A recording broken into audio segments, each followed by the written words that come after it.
NSE, Nuestra Señora del Encuentro con Dios, presenta La voz del pastor.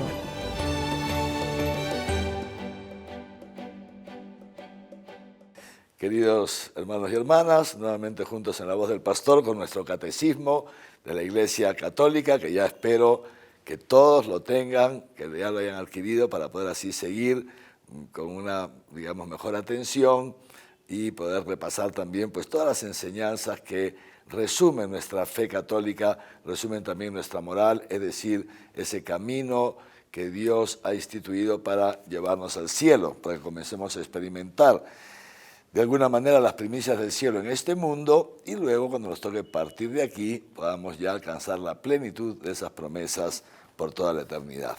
Como recordarán, en nuestro último encuentro terminamos con el sacramento del matrimonio y con eso concluimos entonces la presentación y nuestra meditación sobre los 7 sacramentos de la Iglesia. Sin embargo, además de los sacramentos que son, como dijimos, los canales privilegiados de la gracia, es decir, los canales privilegiados a través de los cuales Dios nos transmite su propia vida divina, además de los sacramentos, existen también los sacramentales. ¿Qué cosas son los sacramentales? Nos lo dice nuestro catecismo. Vamos juntos, por favor, al número 1667. Repito, número 1667 del Catecismo. Ahí podemos ver que la Iglesia nos dice que justamente es ella, la Santa Madre Iglesia, instituyó, además de los sacramentos que fueron instituidos por Jesucristo, los sacramentos instituidos por el mismo Dios, la Iglesia ha instituido los sacramentales. ¿Qué cosas son los sacramentales? Son signos sagrados que se asemejan, tienen cierta similitud con los sacramentos porque producen efectos espirituales, pero sin embargo no llegan a ser sacramentos porque no fueron instituidos por Jesucristo y no nos transmiten la vida divina propiamente dicha, sino que más bien nos preparan, los sacramentales nos preparan para recibir con fruto los sacramentos y nos preparan y nos ayudan también a vivir con fe en nuestros quehaceres cotidianos. Por eso nos dice así, termina diciendo este número del catecismo, por ellos, por los sacramentales, los hombres se disponen a recibir el efecto principal de los sacramentos y se santifican en las diversas circunstancias de la vida. Por eso mismo, el número 1668 comienza diciendo así: han sido instituidos por la Iglesia para la santificación de ciertos ministerios eclesiales o ciertos estados de vida o ciertas circunstancias muy variadas de la vida cristiana y también para el uso de cosas que son útiles al hombre. Es decir, los sacramentales entonces son, sin llegar a ser sacramentos, sin embargo, nos ayudan para bendecir, para elevar nuestro corazón, para prepararnos para la gracia sacramental, pero también para poder asumir ciertos ministerios dentro de la Iglesia o para poder usar santa y dignamente algunos objetos que nos son útiles. Comprenden en qué consisten estos sacramentales, termina diciendo el mismo número, 1668, comprenden siempre 2 cosas. Un signo externo, un signo, ahora hablaremos de eso, un signo, algo sensible, y una oración, un signo y una oración. Como por ejemplo, la señal de la cruz, la bendición del agua, la imposición de las manos, en fin, ¿no? Entonces, estos sacramentales, ¿no?, como sigue diciendo el catecismo, no requieren, como el caso de los sacramentos, pensemos en la misa, requiere la participación del sacerdote, del ministro ordenado. Los sacramentales no, los sacramentales proceden del bautismo y por eso también los pueden realizar los laicos. Un laico puede bendecir, claro, en ciertas circunstancias, de cierto modo, puede bendecir, pero también un laico, decimos así, lo puede hacer, ¿no?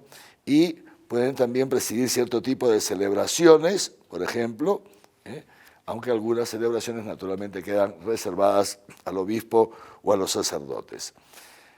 Hemos dicho ya, y el número 1670 nos lo repite, que los sacramentales no confieren la gracia del Espíritu Santo como lo hacen los sacramentos, no nos confieren la vida divina, pero preparan, repito, preparan a recibirla y nos disponen para cooperar con ella, cooperar con la gracia.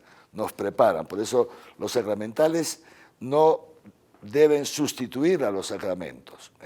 Nuestra vida no puede estar marcada solamente por sacramentales, sino que los sacramentales nos deben llevar siempre a los sacramentos, porque es en ellos o a través de ellos que recibimos realmente la vida divina. Y por eso este mismo número nos dice: la liturgia de los sacramentos y de los sacramentales hacen que los fieles bien dispuestos, casi todos los acontecimientos de la vida sean santificados. O sea, a través de los sacramentales podemos santificar prácticamente todos los momentos de nuestra vida y podamos usar santamente también las cosas materiales. ¿Qué formas hay de sacramentales? Pues miren, hay muchísimas formas de sacramentales y son muy bonitos en la medida en que los realizamos bien, de un modo ordenado, bien con rectitud de intención. Entre ellos, por ejemplo, las bendiciones. La bendición de las personas. Yo cuántas veces cuando camino por la calle o termino una misa, la gente dice: Monseñor, por favor, bendígame. Pues la bendición. Pero esa bendición que yo la doy como obispo, también la pueden dar ustedes como padres de familia a sus hijos. También la pueden dar ustedes. Es muy importante, por ejemplo, bendecir a los niños antes de que se vayan a dormir. La bendición de los alimentos juntos antes de comer, sea el almuerzo o la cena.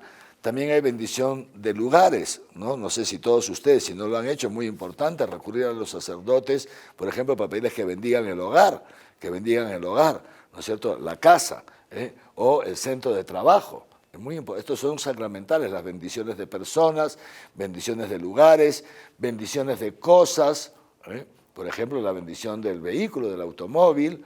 También se bendicen los automóviles, también se bendicen los animalitos, ¿no es cierto? Y, por supuesto, objetos litúrgicos, el cáliz que se usa en la misa, todas estas cosas también, las casullas que usamos los sacerdotes, todos estos objetos litúrgicos también son bendecidos.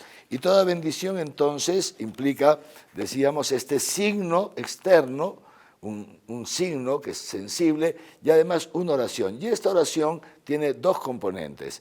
Primero, bendición a Dios, agradecimiento a Dios, pero al mismo tiempo petición a Dios para que Él también nos bendiga, bendiga nuestras actividades, bendiga nuestros objetos.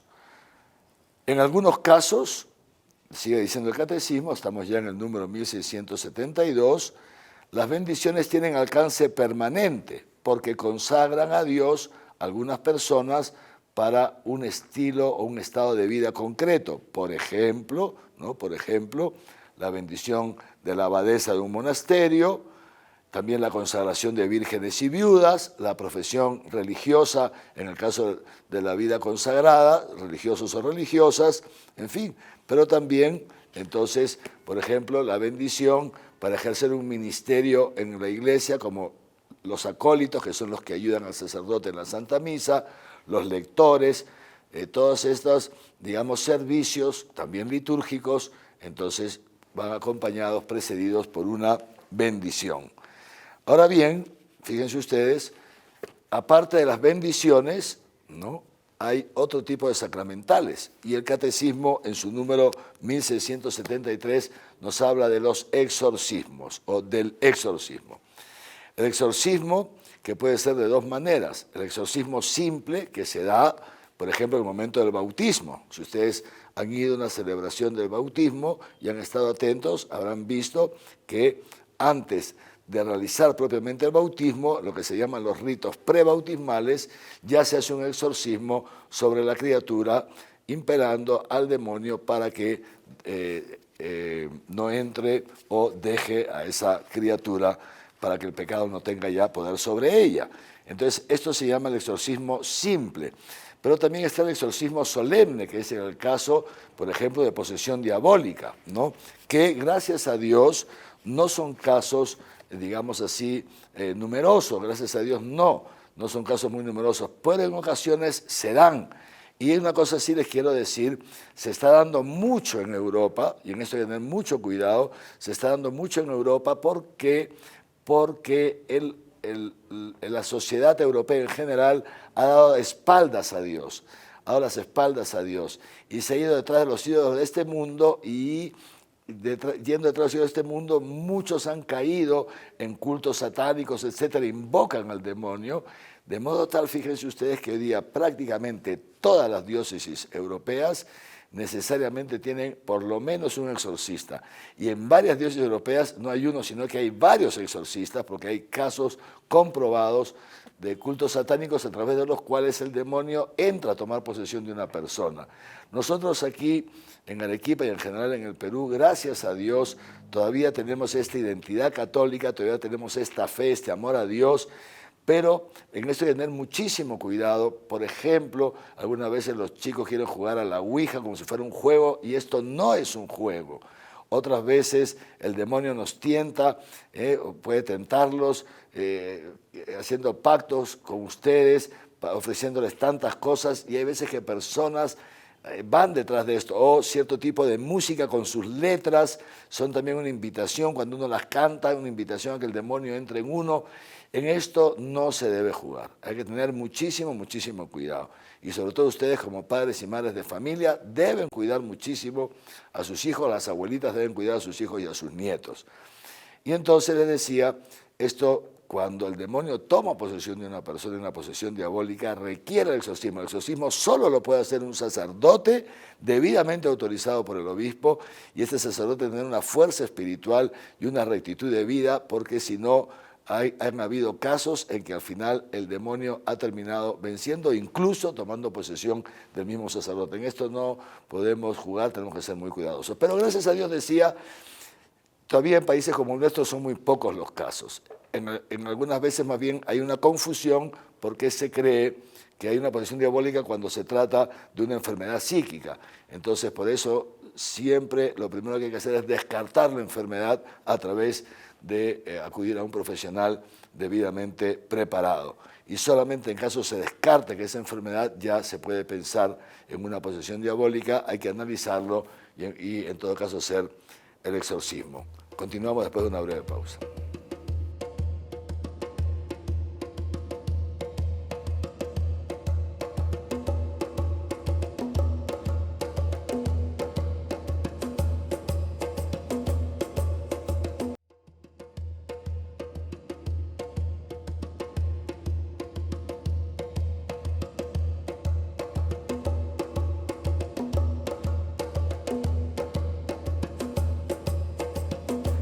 Hablábamos entonces, queridos hermanos y hermanas, de lo que son los sacramentales, que decíamos que si bien tienen cierta similitud con los sacramentos, pero no llegan a ser sacramentos porque, por un lado, no fueron instituidos por nuestro Señor Jesucristo y, por otro lado, no nos transmiten propiamente la vida divina, sino que nos preparan para recibir esa vida divina a través de los sacramentos, o sea, para recibir con fruto los sacramentos y cooperar con la gracia, con esa vida divina que Dios nos da.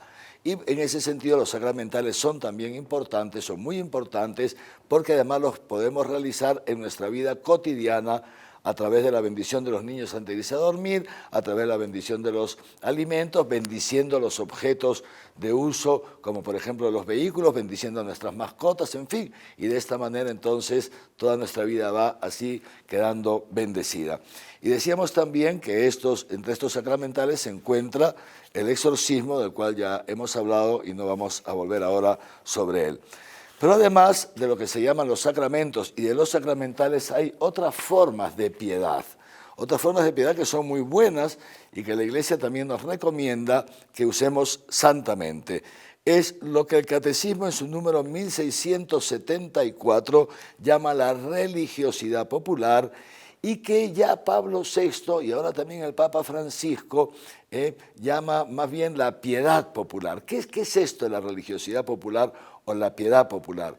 Son formas populares, o sea, del pueblo fiel, del pueblo sencillo, formas sencillas de vivir nuestra fe, de marcar nuestra vida cotidiana o nuestra vida, digamos así, cristiana, marcarla con diversas devociones o diversos actos. Entonces, como dice este número, son formas de piedad de los fieles, formas de piedad marcadas por esta sencillez del pueblo fiel. Por ejemplo, la veneración de las reliquias, ¿no? Por ejemplo, las peregrinaciones, el Vía Crucis, este tipo de devociones, el Santo Rosario, las medallas, nos pone aquí el catecismo, son formas populares, formas sencillas del pueblo fiel de Dios, de vivir la fe, de expresar la fe. Están lo que se llaman también incluso las danzas religiosas. Dice el catecismo en el número 1675, estas expresiones son muy válidas, pero en la medida en que no se pretenda con ellas sustituir a los sacramentos, sino más bien que sean formas que nos vayan llevando para recibir también con mejor apertura y disponibilidad la gracia sacramental. Es cierto que en muchas partes, no solamente en Perú, América Latina, también en otras partes del mundo, es cierto que algunas veces estas expresiones populares, sencillas de la fe del pueblo fiel, se han visto como contaminadas, digamos así, por ciertos actos supersticiosos o, peor todavía, por ciertas formas de festejo que no son cristianas, como por ejemplo el embriagarse, el dar rienda suelta a las pasiones, que son como unos vestigios que quedan de una religión precristiana que estuvo presente en muchas partes del mundo hoy católico, ¿no? Entonces, en esto ya los papas nos han venido repitiendo constantemente, Pablo VI en Evangelii Nunciandi, Juan Pablo II, por ejemplo, en un documento muy bonito que se llama Iglesia en América, el Papa Francisco en la Evangelii Gaudium, etc. Estas contaminaciones, naturalmente, nosotros como pastores estamos llamados a ayudar al pueblo fiel a superarlas, a purificarlas, necesitan ser purificadas, pero el trabajo no lo podemos tener solamente los pastores, es una tarea de todos, ustedes como fieles católicos, bien formados, también en sus parroquias, en sus grupos, en sus barrios, deben ayudar a aquellas personas que de alguna manera todavía están presas de estas formas celebrativas, ayudarlas a darse cuenta que esto no es grato a Dios, que no les hace bien y que incluso en muchos casos puede ser incluso pecado, que les hace daño celebrarlo de esa manera. Por ejemplo, por poner un ejemplo, no se puede concebir que una persona vaya con fe al santuario de Chapi a pedir una gracia a la mamita, va a darle gracias por algo recibido y que por si acaso la mamita no funcione, camine unos cuantos metros, cruce la pista y se vaya donde alguien que le pase el huevo o le pase el cuy, ¿no? O sea, eso es totalmente ajeno a la fe católica y en consecuencia no concuerda, ¿no es cierto?, con una verdadera devoción mariana, o por ejemplo, repito, estar emborrachándose o haciendo cosas peores en medio de una procesión o al final de una fiesta patronal. En este sentido, todos necesitamos pues una purificación en esas costumbres y es importante que todos participemos también en esas purificaciones. Y por último, para terminar ya esta segunda parte del catecismo, la Iglesia nos presenta lo que se llaman las exequias cristianas. Y es muy bonito que puedan leer esto ya con calma sobre las exequias cristianas porque la Iglesia nos recuerda una cosa fundamental, que los cristianos hemos sido creados para la vida eterna. Nosotros estamos un tiempo en este mundo, pero nuestra meta es el cielo, Y por eso, dice así el Catecismo, el número 1680, Todos los sacramentos, especialmente los de iniciación cristiana, bautismo, confirmación y Eucaristía, tienen como fin último, la Pascua definitiva del cristiano. O sea, cuando nos toque pasar de este mundo al Padre, cuando nos toque partir de este mundo. Y nos sigue diciendo, es muy interesante lo que dice el Catecismo, porque el número 1682 dice así, fíjense, dice, el día de la muerte, o sea, cuando nos toca la muerte física, inaugura para el cristiano, fíjense, no dice cierra, concluye, termina, no, inaugura para el cristiano. La muerte es un inicio, inaugura al término de su vida sacramental en este mundo, inaugura la plenitud de su nuevo nacimiento. Lo digo yo en palabras sencillas, luego ustedes lo pueden leer en el Catecismo. ¿Qué cosa es para nosotros los cristianos la muerte? Primera cosa, la muerte del cristiano es entendida a la luz del misterio pascual de nuestro Señor Jesucristo, su pasión, su muerte y su resurrección.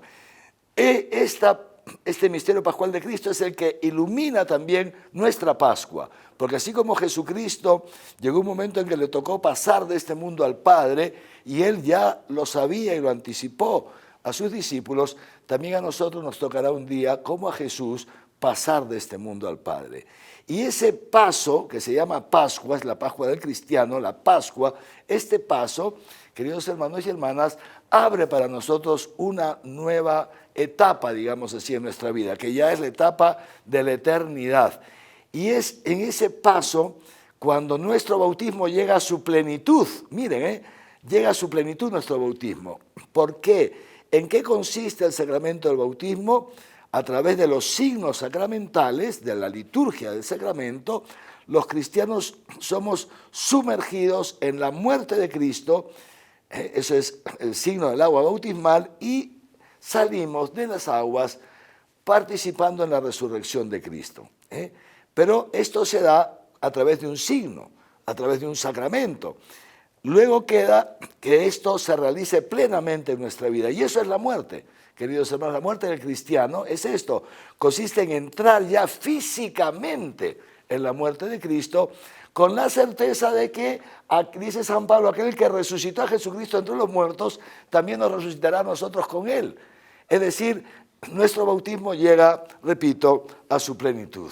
Y de esa manera somos introducidos en el banquete eterno, en la fiesta eterna, que es la plenitud del reino de los cielos. Y por eso la Iglesia, ya desde los inicios, siempre ha tenido a bien acompañar a los fieles en estos últimos momentos de su vida y fundamentalmente en este paso, en esta Pascua de este mundo al Padre. Y por eso los fieles católicos siempre hemos querido que cuando llegue ese momento se celebren para nosotros que se llaman las exequias. Las exequias que tienen tres momentos fundamentales. Tradicionalmente han tenido tres momentos fundamentales, como nos lo dice el número 1684.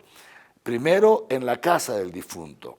Tradicionalmente, a los difuntos católicos, a nosotros, cuando moríamos, se nos velaba en nuestra casa, no en un local social, no, en la casa, porque la familia entera participa de este misterio. Hoy día se ha cambiado el tabú. Antes lo tabú era hablar del sexo. Hoy día todo el mundo habla del sexo, habla cualquier cosa hasta sin saber.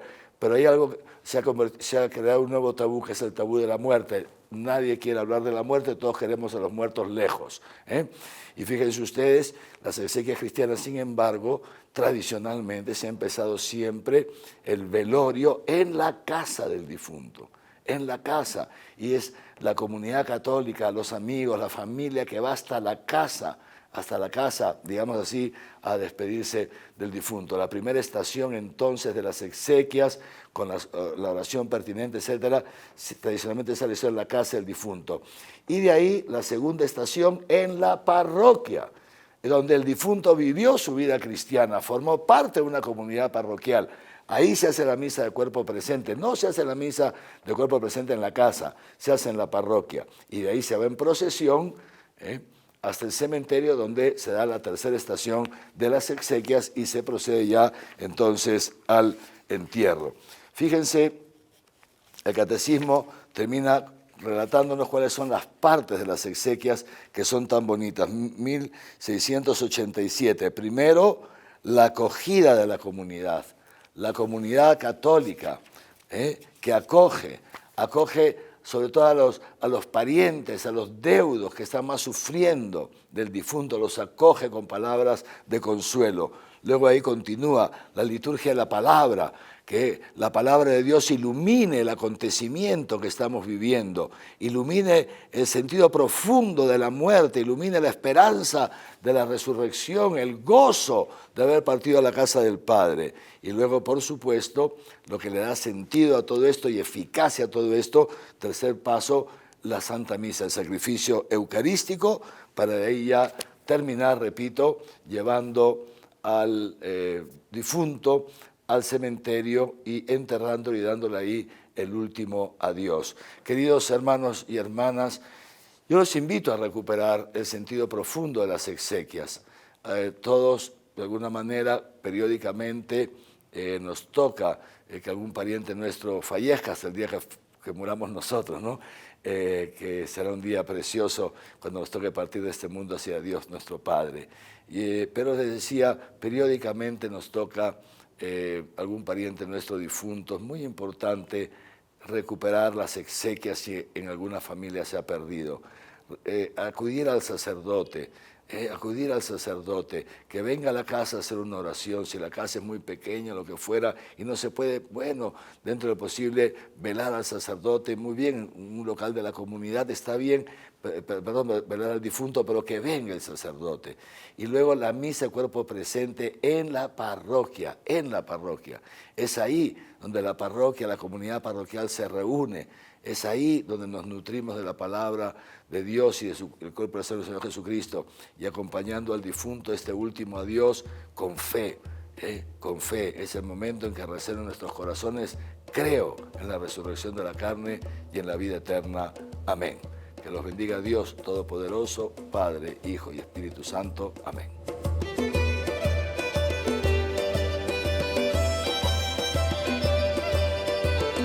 NSE, Nuestra Señora del Encuentro con Dios, presentó La voz del pastor.